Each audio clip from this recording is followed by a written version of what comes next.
오늘 하나님 나라와 교회 세 번째 시간으로 사랑스러워져 가는 사람들 이라는 제목으로 말씀 증거하겠습니다. 어떤 교회에서 목사님이 금요 철야 예배 시간에 질문을 하셨습니다. 여러분, 세상에서 제일 따뜻한 바다는 무엇일까요? 바로 사랑해입니다. 그렇게 이야기를 하셨어요. 그래서 어떤 집사님이 계셨는데 이분이 남편에게 사랑해라는 말을 한번 듣는 게 소원인 분이었습니다. 그래서 이 이야기를 집에 가서 남편에게 하면 남편에게 그 말을 들을 수가 있겠구나 하고 정말 두렵고 떨리는 마음으로 한달음에 달려갔으나 남편은 밤이 깊어 자고 있었습니다. 그래도 오늘 밤 내가 잊어버리기 전에 이 이야기를 남편에게 꼭 해야 되겠다 해서 이분이 자고 있는 남편을 흔들어 깨워서 여보 내 말 좀 들어봐요. 그러니까 남편이 짜증을 내며 자고 있는데 왜 그러냐고. 그러니까 이제 이분이 급한 마음에 세상에서 가장 따뜻한 바다를 물어봐야 되는데 세상에서 가장 뜨거운 바다가 뭐냐고 물어본 거예요. 세상에서 가장 뜨거운 바다가 뭔지 알아? 그러니까 이 남편이 그렇잖아, 졸려 피곤해 죽겠는데 부인이 자꾸 다그치니까 처음에는 묻지 마, 잘 거야 하다가 나중에는 그러더랍니다. 열받아 그러더랍니다. 세상에서 제일 뜨거운 바다. 한번 옆에 계신 사랑하는 가족들을 보십시오. 사랑스러우십니까? 열받으십니까? 사랑해 맞으시죠? 네, 한번 그 마음 담아서 인사 나누겠습니다. 사랑합니다. 아멘. 우리끼리는 이렇게 사랑스러운데요, 세상 사람들이 우리를 볼 때는 별로 그렇지 않은 것 같습니다. 원래 교회 다닌다고 하면 저 사람은 좀 믿을 수 있어, 저 사람은 정직해, 예수님 믿으니까 아주 믿을만해, 이렇게 나와야 정상입니다. 그런데 요새는 다 좋게 보다가도 그 사람이 교회 다닌다고 하면 오히려 색안경을 끼고 보는 경우가 참 많습니다. 물론 성경이 모든 사람이 죄를 범했다고는 하지만 그게 직접적으로 내 잘못은 아닌 것 같은데 우리가 예수님 믿는다는 이유로 같이 이렇게 억울한 경우를 당할 때도 참 많고요. 그럴 때가 많으시죠. 이 억울함을 우리가 어떻게 풀어가야 될지 좀 생각해 보려고 하는데요. 성경은 분명히 사람이 예수님을 믿으면 어떻게 변하는지를 설명해 주고 있습니다. 예를 들어서 예수님의 제자 요한 같은 사람은 원래 별명이 보아너게라는 별명을 갖고 있었어요. 무슨 뜻이냐면 우레의 아들이다, 천둥 번개의 아들이다 라는 뜻입니다. 그러니까 이 사람의 승질이 어땠는지를 우리가 짐작할 수가 있죠. 이런 일이 있었습니다. 예수님과 제자들이 사마리아라고 하는 동네를 지나가고 있었는데 그 동네에서 예수님을 들어오지 못하게 했습니다. 그래서 이 요한이 씩씩거리면서 예수님, 우리를 거절하는 저 마을에 하늘에서 불을 내려서 그냥 싸그리 태워버립시다, 죽여버립시다, 이렇게 건의를 할 정도였어요. 이 사람이 성질이 보통이 아니었죠. 그래서 예수님께 꾸중을 듣기도 했는데, 우리가 책으로 읽으니까 별 이야기 아닌 것 같지만 여러분이 예수님 믿는 사람이 이러면 됩니까? 못 들어오게 했다고 거기를 그냥 다 태워서 죽여버리겠다니 예수님 믿는 사람도 아닌 거죠. 근데 이랬던 요한이 나중에는 변화되어서 요한일서 성경에 보시면 한번 읽어보죠. 말년에 쓴 성경의 구절인데요, 같이 읽어보겠습니다. 시작. 사랑하는 자들아, 우리가 서로 사랑하자. 사랑은 하나님께 속한 것이니 사랑하는 자마다 하나님으로부터 나서 하나님을 알고, 사랑하지 아니하는 자는 하나님을 알지 못하나니 이는 하나님은 사랑이심이라. 아멘. 사랑만 외치는 사랑의 사도가 되었습니다. 잘 아시는 베드로는 어떻습니까? 예수님을 저주하면서 부인하기도 하고 일만 있으면 그냥 조용하고 나서는 잘난 척하기 좋아하는 그런 사람이었던 것으로 보이는데, 나중에 이 베드로의 모습을 보면 그렇지 않습니다. 신중하고 용감하고 절제하고 하나님의 말씀에 죽기까지 순종하는 그런 모습으로 변화됩니다. 사도행전에 나오는 사울은 어떤가요? 예수님 믿는 사람을 잡아 죽이는 게 자기의 사명이었던 사람이 이제는 예수님을 위해서 다른 사람들을 구원하는 일에 평생을 바치고 자기 목숨까지 바치는 그런 사람으로 변화되었습니다. 정리하면 예수님을 믿고 나면 이상해지고 괴팍해지고 편협해지고 고집스러워지고 그런 게 아니라, 성경에 보면 예수님 믿은 사람들은 다 오히려 괴팍하고 편협하고 이상하고 고집스럽고 거짓말하고 그런 사람들이 그렇지 않은 사람들로 변화되는 모습을 볼 수가 있다는 것이죠. 그런 사람들의 모임이 교회였는데요. 이 사도행전 2장에 보시면 이 사람들에 대해서 기록한 구절이 있습니다. 2장 46절에 47절 말씀 한번 같이 읽어보죠. 시작. 날마다 마음을 같이하여 성전에 모이기를 힘쓰고 집에서 떡을 떼며 기쁨과 순전한 마음으로 음식을 먹고 하나님을 찬미하며 또 온 백성에게 칭송을 받으니 주께서 구원받는 사람을 날마다 더하게 하시니라. 아멘. 여기 온 백성이라고 한다면요, 뭐 한두 사람이 그냥 교회 다니는 사람들도 괜찮네 뭐 이랬다는 정도가 아니고 10사람을 붙들고 물어보면 그 중에 한 9사람 정도는 예수님 믿는 사람은 뭔가 다르군요 라고 이야기했다는 얘기입니다. 예수님 믿으면 이렇게 변화되는 게 맞죠? 할렐루야. 성경에 이렇게 나와 있지 않습니까, 여러분? 그런데 오늘날 우리 기독교인들을 바라보는 세상 사람들의 시각은 어떻습니까? 이 한마디가 거의 말해주는 것 같은데요. 한번 같이 읽어보시죠. 시작. 교회 다니는 사람들이 더해. 요 이야기로 우리를 그냥 한데 그냥 뭉뚱그려서 손가락질 합니다. 물론 이 얘기를 일반화시킬 수는 없습니다. 대부분 다 잘하고 계시고 각자 계신 곳에서 아마 충성스럽게 살아가고 계실 거예요. 그러나 우리 삶 속에서 분명히 어떤 사랑스럽지 않은 모습들, 매력적이지 않은 모습들이 세상 사람들의 눈에 비치게 되었고 그것이 복음 전파의 걸림돌로 어느 정도 작용하고 있다는 것은 분명한 사실인 것 같습니다. 이 문제를 좀 어떻게 풀어가 볼까 생각하다가 아까 읽었던 사도행전 말씀에 온 백성에게 칭송을 받았다라는 구절에 주목하게 되었습니다. 이 칭송받았다는 단어는 카리스라는 그리스 말인데요. 제가 원래 이렇게 원어를 얘기를 안 하는데 카리스는 들어보셨을 것 같아서 말씀드리는 겁니다. 무슨 뜻이에요? 은혜라는 뜻입니다. 은혜. 그래서 직역하면 모든 사람들로부터 카리스를 받았다, 은혜를 받았다, 그 사람들의 마음에 들었다, 이런 뜻입니다. 적어도 걸림돌이 되지는 않았다는 것입니다. 그런데 이 카리스라는 단어는 성경에서 대부분 하나님의 은혜를 말할 때 쓰는 단어예요. 다른 사람의 은혜를 얘기할 땐 별로 안 쓰이고 하나님의 은혜를 얘기할 때 쓰는 단어가 바로 이 카리스라는 단어입니다. 오늘 우리가 읽은 누가복음 2장 40절에 이 단어가 나오는데요. 같이 한번 읽어볼까요? 아기가 자라며 강하여지고 지혜가 충만하며 하나님의 은혜가 그의 위에 있더라. 아멘. 여기서 아기는 예수님입니다. 예수님의 어린 시절을 담고 있는 몇 안 되는 성경 본문 중에 하나인데요. 하나님의 은혜가, 하나님의 카리스가 예수님 위에 있었대요. 여러분, 근데 이 얘기는요, 되게 당연한 얘기 아닙니까? 하나님의 은혜가 예수님 위에 있지, 그럼 어디 있어요? 예수님 위에 하나님의 은혜가 없으면 비정상이죠.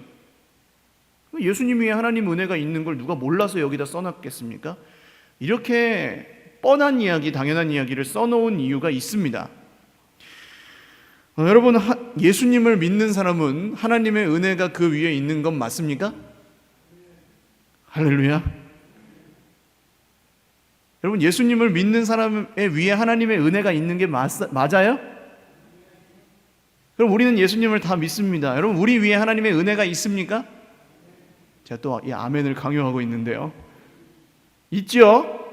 할렐루야.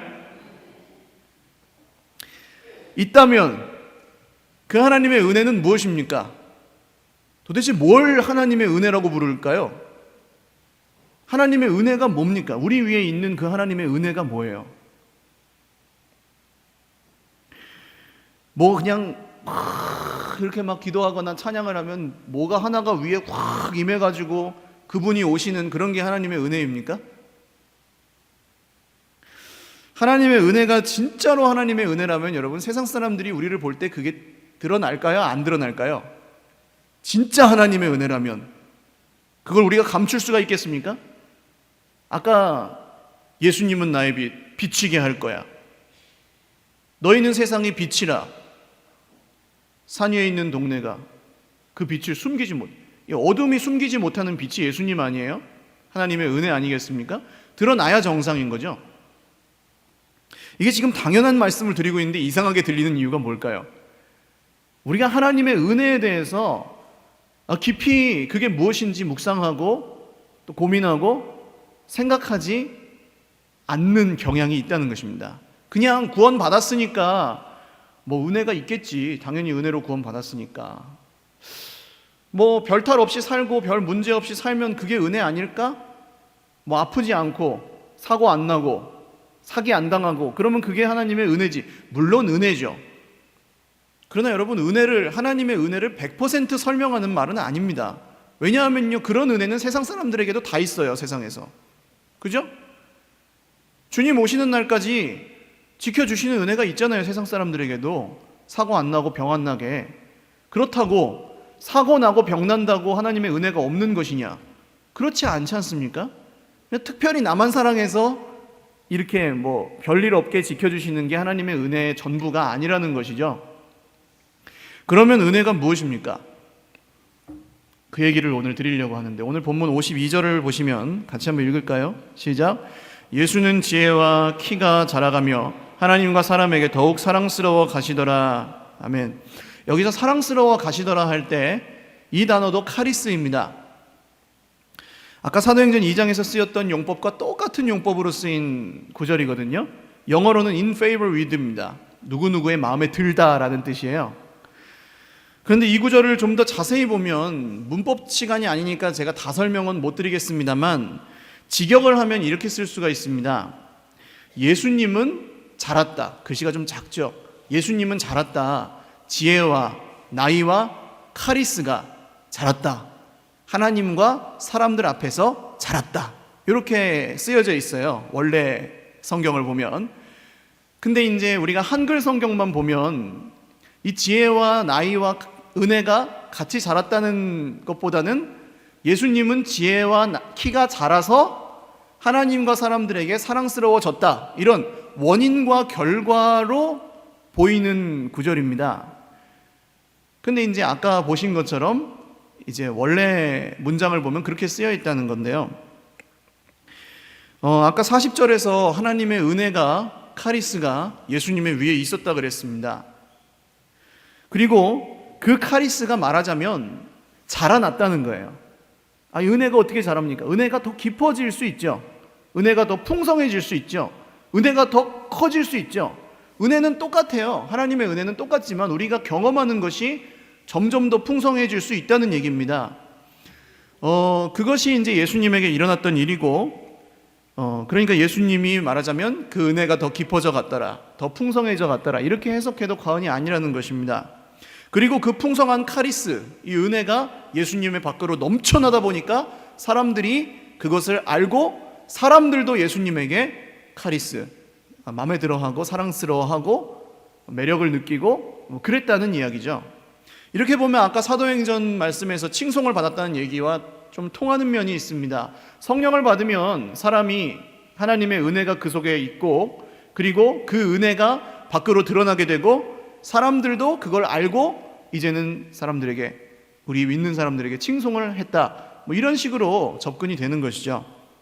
정리하면 예수님을 믿는 사람이 사랑스럽고 매력적이고 칭찬을 받고 하는 그런 일들은 언제 일어나는 일이냐 하면 그 사람에게 은혜가 있을 때에, 할렐루야.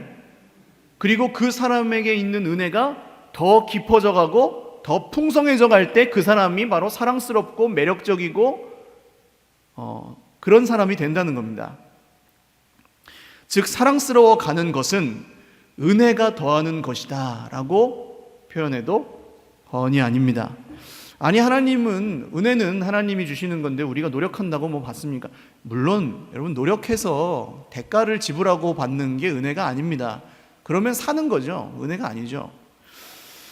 그러니까 오늘 우리가 예수님을 통해서 알아가야 할 것은 언제 예수님 안에 이 은혜가 더 깊어져 갔길래 예수님이 그렇게 사랑스러운 모습으로 되어 가셨는가, 그게 어떻게 사람들에게 전해졌는가를 이 본문을 통해서 오늘 한번 보려고 하는데요. 더 많은 얘기가 있겠지만 오늘은 한 3가지 정도로 정리해 보겠습니다. 첫 번째는 있어야 할 곳에 있을 때 은혜가 더 깊어져 갔습니다. 유월절이라는 유대인의 명절이 있어요. 이 명절이 되면 유대인의 모든 남자들은 예루살렘으로 가야 됩니다. 예배를 드리러, 제사를 드리러 가야 됩니다. 그래서 예수님도 엄마 아빠와 함께 고향을 떠나서 예루살렘으로 갔습니다. 그리고 나서 절기를 다 마치고 이제 집으로 돌아가는데 하루 정도 이제 걸어와서 보니까 12살 예수님이 없는 거예요. 그래서 친척들하고 친구들하고 같이 있나 해서 막 찾았는데 그래도 못 찾는 거예요. 초등학교 5학년짜리를 잃어버렸습니다. 이 엄마 아빠는 지금 혼비백산해서 난리가 났죠. 이 아이가 도대체 어디 갔느냐 하고 예루살렘으로 다시 돌아갔습니다. 더듬더듬 찾으면서 돌아갔는데 사흘 후에 예수님을 발견했는데 어디서 발견했어요? 성전에서 발견을 했습니다. 근데 뭐 하고 계셨습니까? 율법 학자들과 함께 율법에 대해서 토론을 하고 계신 거예요. 율법 학자라 그러면 여러분 어떤 이미지가 생각이 나십니까? 이 모자, 동그란 모자 탁 쓰고 하얀 수염 이만큼 기르고 아주 근엄하고 꼬장꼬장하고 아주 그런 사람들 생각나지 않으세요? 랍비라고 부르거든요. 이 랍비들과 12살 예수님이 지금 율법에 대해서 토론을 하고 있어요. 성전에서. 말도 안 되는 얘기죠. 그런데 그 당시 유대인들은 20세가 되기 전에는 사람으로 치질 않습니다. 성년식을 하기 전에는 한 사람을 역할로 치질 않아요. 그래서 사람 수를 셀 때도 이 12살 아이는 아이로 세지도 않습니다. 사람으로. 그런데 그런 사람 취급도 못 받는 아이가 아주 당대의 높은 율법 선생들과 토론을 하고 있었다는 건 굉장히 놀라운 일입니다. 어쨌든 엄마가 이래저래 놀라서 예수님을 나무라듯이 얘기를 합니다. 아유, 얼마나 걱정했는데 네가 여기서 이러고 있으면 어떡하니? 라고 얘기하니까 예수님이 이렇게 대답을 하시죠. 49절 말씀 같이 읽어보겠습니다. 시작. 예수께서 이르시되 어찌하여 나를 찾으셨나이까? 내가 내 아버지 집에 있어야 될 줄을 알지 못하셨나이까 하시니. 아멘. 이렇게 대답하신 거예요. 나는 어머니 있어야 될 곳에 있었을 뿐입니다 라고 하신 거예요. 여러분, 우리가 있어야 할 곳에 있으면 하나님의 은혜는 우리 위에 함께 하시는 줄로 믿습니다. 그러니까 우리가 뭘 해서 은혜를 막 받아내고 막 쟁취해내고 그런 게 아니고 은혜는 하나님이 그냥 주시는 건데 있어야 할 곳에 있으면 은혜가 우리 위에 있다는 거예요. 마치 태양빛이 내리쬐는데 그것을 우리가 어디 그늘 같은 데 숨어 있으면 그걸 못 받고 밝은 곳으로 나오면 그 태양빛을 받듯이, 물론 이렇게 태양빛처럼 무차별적으로 주시는 게 하나님의 은혜는 아니지만요, 비유하자면 그렇다는 겁니다. 있어야 할 곳에 있으면 은혜는 점점 더 깊어져 가게 되어 있습니다. 할렐루야. 인간적인 기준으로는 지금 예수님은 부모님과 집에 가야 돼요. 그러나 하나님의 기준으로는 지금 있어야 될 곳이 성전이었어요. 그래서 성전에 3일 동안 계셨던 겁니다. 초등학교 5학년 아이가 혼자 성전에서 밥은 제대로 먹었겠습니까? 잠은 제대로 잤겠습니까? 그러나 그런 것들이 상관이 없었다는 거예요. 있어야 될 곳에 있는 것, 이것이 예수님의 정확한 목표의식이었다는 겁니다. 여러분, 있어야 할 곳에 있으시기를 주님의 이름으로 축원을 드립니다. 할렐루야. 거기가 어딘지는요, 목사가 이야기를 안 해도 다 아실 것입니다. 왜냐하면 하나님의 은혜가 우리 위에 있거든요. 그 사람은 자기가 있어야 될 자리를 알아요. 하나님이 알게 하십니다. 그리고 그 자리에 있고 싶은데 잘 안 되는 게 문제인 거죠. 몰라서 못 가는 경우는 별로 없습니다. 여기서 반드시 있어야 될 곳이다 라는 그런 의미로 쓰인 동사가 있는데 데이라는 동사입니다. 잘 쓰는 말은 아닌데 헬라어, 영어로는 must, 뭐뭐 해야만 된다라는 뜻이거든요. 오늘 자꾸 영어 교실 같이 하는데 죄송합니다. 이 베드로가 이 예수님에게 예수님, 내가 죽더라도 예수님을 배반하지 않겠습니다 라고 했을 때 이 말을 씁니다. 내가 죽어도 예수님 떠나지 않겠습니다. 정령 반드시 할 때 쓰는 단어가 이 데이라는 단어예요. 예수님이 그러니까 오늘 여기 내가 아버지 집에 있어야 될 줄을, 반드시 있어야 될 줄을 알지 못하셨나이까, 이 얘기는요, 목숨을 걸고 내가 있어야 될 자리다라고 말씀하신 거예요. 생명을 걸고 내가 여기 있어야 된다라는 얘기를 하신 거예요. 이게 여러분 중요합니다. 왜 우리가 있어야 할 곳에 있어야 될까요? 그 자리에 있지 않으면 은혜가 깊어질 수가 없기 때문입니다. 은혜가 깊어지지 않으면 어떤 문제가 생깁니까, 여러분? 하나님의 은혜 없이 우리가 살 수 있습니까? 단 한순간이라도? 살 수 있나요? 하나님의 은혜가 깊어지지 않는데 우리 마음에 기쁨이 있을 수가 있습니까? 하나님과의 관계가 더 친밀해지지 않고 있는데 여러분 마음이 시원하세요? 내가 하나님과 나를 구원하신 주님의 그 은혜에 감격이 안 되는데 세상에서 돈을 많이 벌면은 그게 우리 기분을 좋게 합니까? 아니거든요. 여러분, 왜냐? 우리가 하나님의 은혜 위에 있기 때문에 그런 겁니다. 하나님의 은혜가 우리 위에 있기 때문에 그런 생각이, 그런 마음이 드시는 거예요. 이제는 다른 걸로 만족이 안 되시는 인생이 된 거예요. 그러니까 목숨을 걸어야 되는 거거든요. 있어야 될 곳에 있어야 은혜가 있으니까, 있어야 될 곳에 있어야 은혜가 깊어지니까 우리가 거기에 생명을 걸고 살아가야 되는 것입니다. 저는 새벽 기도를 굉장히 힘들어하는 타입인데요. 왜냐하면 일단 체력도 좀 약하고 또 운동도 잘 안 하고 또 늦게 자고 일찍 일어나고 하니까 힘들어요. 아침잠도 많아요. 이게 아주 치명타죠. 그래가지고 힘들게 지켜가고 있었는데 하나님이 저에게 깨닫게 해주시더라고요. 그 자리가 네 자리야. 너 그 시간에 딴 데 있으면 안 돼. 너 최소한 그 자리는 지켜야 돼. 네가 목사 아니라도 그 시간 말고 나 만날 시간 솔직히 있냐고 저한테 하신 얘기입니다. 너 하루 종일 되게 바쁘잖아. 근데 너 나 안 만나고 그거 버텨낼 수 있어?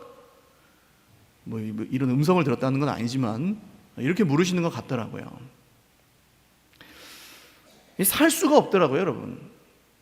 제가 그 있어야 될 자리를 지키지 못하니까 살지를 못하겠더라고요. 요새 저희 애가, 여러분, 개그 콘서트라는 프로그램 아십니까? 이 개그 콘서트라는 프로가 있는데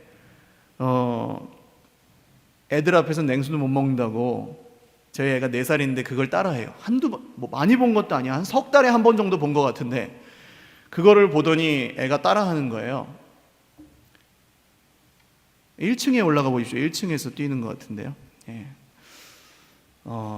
거기 보시면 남자 개그맨 한 명이 군인으로 딱 나와가지고 누굴 구출하러 탁 갔다가 구출이 안 될 것 같으니까 이럽니다. 죽는 건가 하면서 이렇게 쓰러집니다. 그걸 보고 애가 맨날 따라해요. 죽는 건가 하면서. 그러니까 제가 있어야 될 자리에 안 있으니까 늘 이 사는 게 죽는 건가, 죽는 건가. 어려운 일 만날 때마다 그러고 있는 거예요, 제 모습이. 근데요, 이제 그 마음이 들고 나서 있어야 될 곳에 있게 되고 나니까 나머지는 하나님이 하시더라고요. 할렐루야. 이게 은혜인 것 같습니다. 뭘 한 건 없어요. 그냥 있어야 될 자리에 있은 것 뿐이에요. 그랬더니 살겠고 나머지는 하나님이 하시더라는 겁니다. 모든 분들이 새벽 기도가 그런 자리는 아닙니다, 여러분. 오해하시면 안 됩니다. 이 새벽 기도 많이 나오시라고 드리는 말씀이 아니에요. 새벽 기도가 물론 그런 자리이신 분들도 있겠죠. 지금 정죄감을 드리려고 설교를 하는 게 아닙니다. 그래, 나는 지금 있어야 될 자리에 못 있고 있어. 막 이렇게 힘들어 하시라고 드리는 말씀이 아니에요.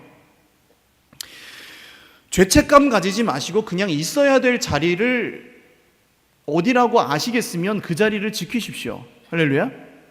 돌아가야 될 자리가 있으시다면 그 자리로 돌아가십시오. 이게 어떤 자리겠어요? 아버지가 아버지의 자리를 지키는 겁니다. 엄마가 엄마의 자리를 지키는 것이고 자녀가 자녀의 자리를 지키는 거예요. 선생님이 선생님의 자리를 지키는 것이고 교역자는 교역자의 자리를 지켜야 되죠. 직분자는 직분자의 자리를 지키는 것이고요. 말하자면 답게 사는 겁니다. 정말 답게. 예수 믿는 사람은 예수 믿는 사람처럼 살라는 거죠. 우리가 예전에는 여러분 이 기준이 율법적이었습니다. 해야 돼서 하는 거였어요. 거기 기쁨이 없어요. 변화가 없어요. 익숙해져요. 이게 우리의 문제였던 것 같아요. 그러나 여러분, 이제는 기준이 좀 달라지셔야 됩니다. 우리 예수님을 보시면 좀 배울 수 있는 게 있는데요. 예수님이 이 3일 동안 있으셔야 될 곳은 하나님 아버지의 집이었어요. 근데 누가 데리러 왔어요? 육신의 아버지가 데리러 왔어요. 그랬더니 어떻게 합니까? 아버지, 난 하늘아버지의 집에 있어야 되니까 같이 못 갑니다. 이렇게 하나요? 아니죠. 육신의 아버지를 따라가서 아버지께 순종합니다. 그러니까 여러분, 세상에서 말하는 케이스 바이 케이스, 경우 따라 다르다, 그런 얘기가 아니고 하나님 나라의 관점에서요, 예수님이 가시는 곳이 하나님 나라가 되었던 것처럼 우리가 사는 삶도 예전에는 교회가 있고 우리는 교회에 들락날락하는 사람들이었다면 내가 가는 그곳이 하나님의 나라가 되게 하시면 된다는 겁니다. 우리가 교회에 와 있을 때는 교회가 하나님 나라죠. 가정으로 돌아가면 가정이 하나님의 나라고요. 직장으로 돌아가면 직장이 하나님의 나라고, 학교에 가면 학교가 하나님의 나라가 되어야 된다는 것입니다. 거기가 내가 있어야 될 자리죠. 하나님의 은혜가 아니고서는 내가 거기서도 살 수가 없잖아요. 여기서만 은혜 받고 거기 가서는 은혜 없이 사는 거 아니잖아요. 그러니까 어디를 가시든지 하나님의 나라가 되시면 되는 거예요. 그게 내가 있어야 될 자리인 거예요. 거기서 필요한 게 새벽 기도면 새벽 기도를 하시고요. 거기서 필요한 게 뭐 봉사생활이면 봉사생활을 하신 거고요. 그렇게 되는 겁니다. 여러분, 은혜가 깊어지지 않고서는 살 수가 없습니다. 이게 확실히 깨달아지면 그 사람이 자기 자리를 지키는 마음이 달라져요.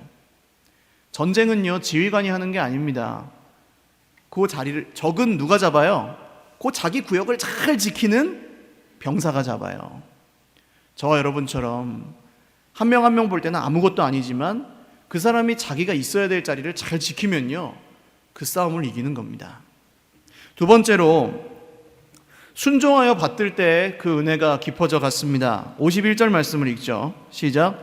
예수께서 함께 내려가사 나사렛에 이르러 순종하여 받드시더라. 그 어머니는 이 모든 말을 마음에 두니라. 아멘.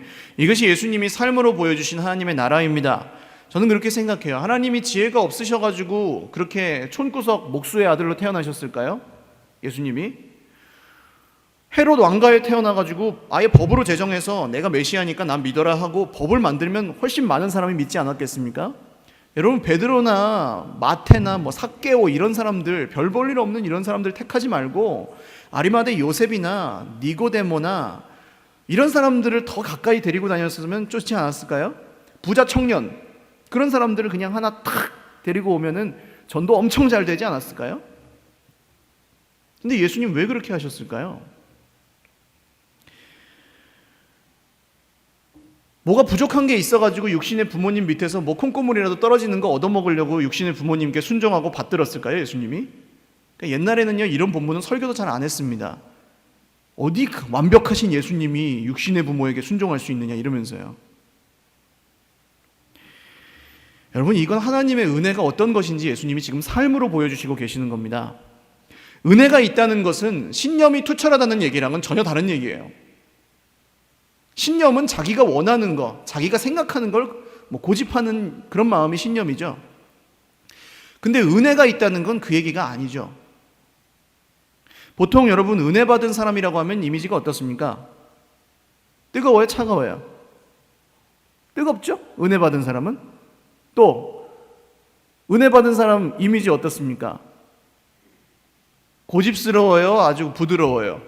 고집스럽죠. 은혜 받은 사람 강해요? 약해요? 강해요. 부담스럽죠. 이게 우리가 가진 은혜 받은 사람의 이미지예요, 보통. 근데 여러분, 은혜 받은 사람은 그건 처음 은혜 받은 사람이 그런 거고, 그 은혜가 담금질되고 깊어져 가다 보면 계속 세지 않습니다. 계속 강하지 않습니다. 계속 부담스럽지 않습니다. 자기 생각을 남에게 막 강요하고 무례하고 그런 거 없어집니다. 은혜가 깊어져 갈수록요. 자기 신념과 자기 의의와 자기 기준에 가득 차 있는 사람에게 은혜는 깊어질 수 없어요. 하나님 앞에서의 겸손이 필요한 것이죠. 예수님은 어떤 분이십니까? 상한 갈대를 꺾지 않으시고 꺼져가는 등불을 끄지 않으시는 분이라고 말씀하죠. 세상의 원리는 상한 갈대는 빨리 꺾어버리고 새로 심어야 됩니다. 아닐 것 같으면 그냥 포기하고 다른 거 해야 됩니다. 꺼져가는 등불이 있으면 그냥 꺼버리고 새로 켜야 됩니다. 예수님 그렇게 안 하신다고요. 왜 그러실까요? 답답하게. 다 아셔도 그렇게 안 하세요, 예수님은. 그러니까 나 같은 사람을 들어서 쓰시는 겁니다, 지금. 이 제자들이요, 답답해가지고 예수님한테 말하죠. 예수님 빨리 좀 왕 좀 되시고, 빨리 좀 로마로부터 독립 좀 하시고, 빨리 좀 우리한테 한 자리씩 조금 주세요. 근데 예수님이 끝까지 그렇게 안 하시죠. 여러분, 하나님 나라가 죽은 다음 가는 천국 아니라고 말씀드렸습니다. 오늘 우리가 있는 자리에서 하나님의 나라를 경험하는 게 뭐냐면 거창하지 않아요. 예수님이 별로 순종할 만하지 않은 육신의 부모님의 권위에 순종하셨던 것처럼 사는 거예요. 우리도. 내 신념이나 자기 의를 고집하는 삶이 아니라 하나님이 말씀하신 대로 살아가는 삶입니다. 그게 은혜의 삶이에요. 하나님 나라의 일은 뭡니까? 직장에서 하나님 나라를 어떻게 만들어갈 수 있을까요? 예수님 믿는 사람답게 정직하고 성실하게 일하는 겁니다. 그게 직장에서 우리가 만들어갈 하나님의 나라예요. 학교에서는 어떻게 할까요? 학생들은 치팅 안 하고 컨닝 안 하고 레포트 베끼고 막 표절 안 하고 정직하게 공부한 만큼 성적 받는 거예요. 그게 하나님 나라의 학생이에요. 여러분, 남들 다 거짓말해서 돈 벌고 막 부동산 투기해서 돈 벌고 그럴 때 우리는 정직하게 적게 번 돈으로 허리띠 졸라매면서 사는 거예요. 그게 하나님 나라의 경제관념이에요. 여러분, 세월호 사건이 벌써 1년 한 1개월 남짓됐습니다. 책임이 누구에게 있는지 분명히 밝혀내야 되는 거 중요하고요. 아직 그 어떤 책임을 지지 않은 부분에 대해서 명확하게 해야 되는 것도 중요하고, 지금 제도를 그런 부분에서 뜯어 고쳐야 되는 것도 굉장히 중요한 일이죠. 그런데 여러분, 그리스도인들이 그것보다 더 앞서서 가깝게 할 수 있는 건 뭘까요? 그 사건에 대해서. 여러분, 안전띠 안 매고 다니셨던 분들은 안전띠를 매셔야 됩니다. 그리고 누가 보지 않아도 법규를 지키셔야 됩니다. 뭔가 우리 주변에서 안전 기준에 미비한 게 있다면 그것을 고치셔야 됩니다. 당장. 이게 세월호 사건을 보는 하나님 나라의 백성들이 지금 당장 해야 될 일인 거예요. 하나님의 은혜는 그렇게 사는 사람 위에 있고 깊어져 가는 것입니다. 마지막 세 번째는 예수님의 지혜와 키가 자라갈 때 은혜도 함께 깊어져 갔습니다. 52절 다시 한번 읽죠. 시작. 예수는 지혜와 키가 자라가며 하나님과 사람에게 더욱 사랑스러워 가시더라. 아멘. 지혜와 키가 자라갔다는 것은 안팎의 성장을 의미합니다. 그래서 성숙이라는 말이 더 어울릴 것 같습니다. 겉모양만 성장하신 게 아니라 지혜가 함께, 속사람이 함께 성숙해 가셨다는 건데요. 지혜가 성숙했다는 건 뭘까요? 여러분, 성경이 말하는 지혜가 뭔지 아시죠? 잠언 9장 10절 말씀입니다. 같이 읽죠. 시작. 여호와를 경외하는 것이 지혜의 근본이요 거룩하신 자를 아는 것이 명철이니라. 아멘. 이것 말고 다른 거 얘기하지 않습니다. 성경은 지혜에 대해서. 근본이에요, 이게. 머리가 좋아지셨다는 얘기가 아닙니다. 지식을 쌓았다는 얘기가 아닙니다.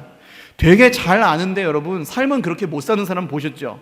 저 같은 사람에게 가장 엄격하게 적용되는 이야기죠. 입으로는 떠드는데 삶이 안 되는 거예요. 가르치는 사람은 좀 정말 조심해야 되는 겁니다. 누가 자유롭겠습니까마는 왜 그런 일이 벌어질까요? 이 지혜의 근본이 없기 때문입니다. 근본 없다는 것이 굉장히 무서운 욕이죠, 여러분. 센 욕이죠. 근본이 없으면요, 아무리 화려한 가짜 족보를 가져와도 인정 못 받는 것입니다. 지혜의 근본은 하나님을 경외하는 것입니다. 할렐루야. 거룩하신 분을 아는 것이 명철입니다. 이걸 인정하셔야 돼요. 그리고 그 지혜가 날이 갈수록 자라가셔야 되는 겁니다. 그래야 은혜가 깊어져요. 저는 우리 기도하시는 권사님들, 집사님들, 성도님들 정말로 존경합니다. 기도하면서 하나님을 경외하시는 분들이 있어요. 이 세상에서 가장 지혜로운 분들입니다. 전 대학 안 나오셨어도, 별로 똑똑하지 않으셔도 그분을 존경합니다. 하나님을 경외하는 분. 100년 가까이 사시면서 그 하나님을 경외하시는 권사님들의 기도의 깊이를 따라가지 못하겠더라고요. 삶에서 그냥 나오니까요. 그건 물론 그 시간이 전부는 아닙니다만 진짜의 증거가 있죠. 뭐예요? 변질되지 않았어요. 그 오랜 시간 동안 기도하시면서 했다 안 했다 하지 않아요. 하루 종일 새벽 기도 하시고요, 하루 종일 그냥 끙끙거리시고 집에 계세요. 그리고 다음날 새벽 기도 나오세요. 이렇게 사시는데도 하나님 앞에 기도하세요. 변하지 않고. 이게 하나님을 경외함이라고 생각합니다. 모든 사람에게 다 그런 건 아니지만 그 권사님에게는 그런 게 하나님을 경외하는 거죠. 여러분, 진짜랑 가짜를 구분하는 좋은 방법이 있습니다. 잘 되고 못 되는 걸로 구분하시면 안 돼요. 뭐 많아지고 부자 되고 이런 게 진짜의 증거가 아니에요. 옛날에는 그랬어요. 하나님이 함께 하시니까 잘 되는 거겠지 하면서 좀 못하는 게 있고 잘못된 게 있어도 일단 잘 되면 그게 은혜라고 생각했습니다. 근데 그거 아니에요, 여러분. 가짜도 잘 돼요. 가짜가 더 잘 팔려요, 요새는. 그런데 가짜는요, 변합니다. 한 5년 지나면 알아요. 이단이 이단이라는 소문이 안 납니까, 여러분? 처음에 아무리 감추려고 해도 이단은 이단인 게 금방 소문이 나요. 왜요? 가짜니까. 진짜 지혜는 여러분, 잘 되는 게 아니고 변하지 않는 겁니다. 깊어져 가는 거죠. 이 지혜는 하나님의 말씀 안에 있습니다. 할렐루야. 이 말씀 안에서 찾으셔야 됩니다. 다른 데서 지혜의 근본을 찾으려고 하지 마시고, 평생을 찾아도 다 못 찾습니다, 여러분. 어려워서 못 찾는 거 절대 아니에요. 우리가 찾지 않기 때문이고 관심이 없기 때문입니다. 그러니까 생각을 바꾸셔야 돼요. 하나님 나라의 삶을 살아가시려면 말씀하고 상관없이는 절대로 하나님 나라의 백성의 삶을 살 수가 없습니다. 천국은 밭에 감추인 보화라고 말씀하셨거든요. 밭에서 사람이 밭을 이렇게 일구다가 땡땡 부딪히는 게 있어가지고 캐봤더니 금은 보화예요.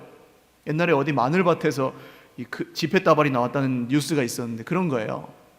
이 사람이 어떻게 합니까? 경찰서에 안 갖다 줘요. 자기 가지려고. 그리고 그걸 고이 파묻어 놓고 어떻게 합니까? 집에 가서 집을 팔아요. 땅을 팔아요. 부동산에 갖다 주고 헐값에 팔아주세요. 빨리! 급전이 필요하니 빨리 팔아주세요. 그리고 뭘 사요? 그 밭을 사요. 보화가 있으니까. 여러분, 진짜를 사려고 가짜를 파는 건 투자가 아니에요. 그건 그냥 바보가 아니면 누구든지 하는 겁니다. 그러니까 이 안에 진짜가 있다고 진짜로 믿으신다면 여러분, 지금 내 삶에 있는 가짜들을 다 파셔서 이걸 사셔야 되는 겁니다. 아직 성경을 보실 때 검은 건 글씨고 하얀 건 종이신 분들이 있을 겁니다. 몇 번 더 보십시오, 여러분. 중학교에 중간고사를 봐도 교과서 2번은 보잖아요. 그죠? 2번 볼 때 다르시고 3번 볼 때 다르거든요, 성경도. 그렇게 보시다가요, 모르시는 게 있으면 저한테 오셔서 성경 얘기 좀 하자고 하세요. 그거 어렵습니까? 성경 얘기 좀 하죠. 저도 모르는 거 있으면 공부해서 가르쳐 드리면 되고요. 또 만나시면 어제 본 프로듀서가 얼마나 재밌었나 그런 얘기 하지 마시고 그거 좀 줄이시고 성경 이야기 하세요. 그리고 그 은혜 안에 깊어져 가시기를 주님의 이름으로 축원을 드립니다. 결론입니다. 여러분, 교회를 다니는 것과 예수님을 믿는 건 달라요. 차장팀 나오십시오. 교회를 오래 다니면 겉모양은 성장합니다. 그러나 지혜와 키가 함께 자라지 않으면 은혜가 깊어지지 않습니다. 사랑스러워지지는 않아요. 여러분, 교회를 우리가 오래 다녔는데 여전히 내가 좀 사람들에게 사랑스럽지 않고 매력적이지 않다면 좀 생각해 보셔야 될 겁니다. 고민해 보셔야 돼요. 오늘 말씀을 기억하십시오. 한 3가지 정도죠. 첫 번째, 있어야 될 곳에 지금 내가 있는지. 두 번째, 순종하여 받들고 있는지. 세 번째, 안팎이 함께, 겉과 속이 함께 성장하고 있는지 점검하시고요.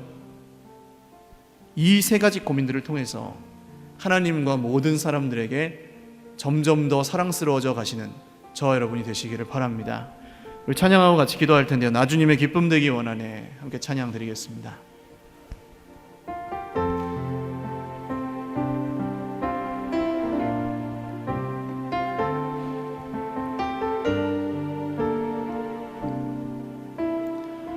나 주님의 기쁨 되기 원하네. 나 주님의 기쁨 되기 원하네. 내 마음을 새롭게 하소서. 새 부대가 되게 하여 주사, 새 부대가 되게 하여 주사. 주님의 빛, 주님의 빛 비추게 하소서. 내가 원하는 한 가지, 내가 원하는 한 가지, 주님의 기쁨이 되는 것. 내가 원하는 한 가지, 내가 원하는 한 가지, 주님의 기쁨이 되는 것. 겸손히 내 마음 드립니다. 겸손히 내 마음 드립니다. 나의 모든 것 받으소서. 나의 모든 것 받으소서. 나의 맘 깨끗게 씻어 주사. 주의 길로 행하게 하소서. 내가 원하는 한 가지, 내가 원하는 한 가지, 주님의 기쁨이 되는 것. 내가 원하는 한 가지, 주님의 기쁨이 되는 것. 기도하겠습니다. 여러분, 이 찬양 굉장히 두렵고 떨리는 마음으로 부르셔야 됩니다. 내가 원하는 정말 한 가지가 주님의 기쁨이 되는 것이라면 내 안에 은혜가 더 깊어져야 됩니다. 하나님의 카리스를 받기 위해서는 내 안에 카리스가 더 깊어지고 더 풍성해져야 합니다. 오늘 하나님, 내가 하나님의 은혜 안에 있기 위해서, 내 안에 하나님의 은혜가 더 깊어지기 위해서 있어야 할 곳에 있게 하여 주옵소서. 순종하여 받들게 하여 주옵소서. 겉과 속이 시간만 보내는 것이 아니라 함께 자라가게 하여 주옵소서. 기도하겠습니다. 하나님 아버지, 오늘 이 찬양 가운데 나 주님의 기쁨 되기 원한다고 고백합니다. 주님, 하나님의 은혜가 없이는 단 한순간도 살 수가 없습니다. 하나님의 은혜가 없는데 우리의 인생이 결코 기뻐질 수가 없고 변화될 수가 없습니다. 여전히 우리가 세상에 믿지 않는 사람들에게도, 내 형제 자매들에게도 걸림돌이 되는 인생이라면 주님, 오늘 그 걸림돌이 뽑혀지게 하시고, 하나님, 정말 하나님께서 원하시고 기뻐하시는 놀라운 주님의 그 모든 비밀들이 아버지여 내 삶 가운데 말씀 안에서 이루어지게 하여 주옵소서. 은혜 위에 은혜를 더하십시오. 주님, 은혜 위에 있게 하여 주옵소서. 하나님의 은혜가 우리 위에 임하게 하여 주옵소서. 날마다 함께 하시는 그 은혜에서 피하지 않게 있어야 할 곳에 있게 하시고, 주여 순종하여 받을 것들을 순종하게 하여 주옵소서. 하나님, 어디에서든지 무엇이든지 하나님 나라의 관점을 가지고 겉과 속이 함께 자라가는 주의 백성들이 다 되게 하여 주옵소서. 존귀하신 하나님, 감사합니다. 오늘 하나님 나라의 말씀을 붙들고 기도합니다. 있어야 할 곳에 있게 하여 주옵소서. 순종하여 받들게 하여 주옵소서. 겉과 속이 함께 자라가게 하여 주옵소서. 알면서도 하지 못하였던 것들 이제는 주님의 은혜로 감당할 수 있게 하여 주시고, 우리 안에 계신 성령의 도우심을 힘입어 그 자리로 돌아가든 회복되는, 그리하여 은혜가 더 깊어지고 하나님과 모든 사람에게 더욱더 사랑스러워져가는 공동체와 우리 가정과 우리의 인생과 우리의 자녀손들이 되게 하여 주옵소서. 예수님의 이름으로 감사하며 기도 올리옵나이다. 아멘.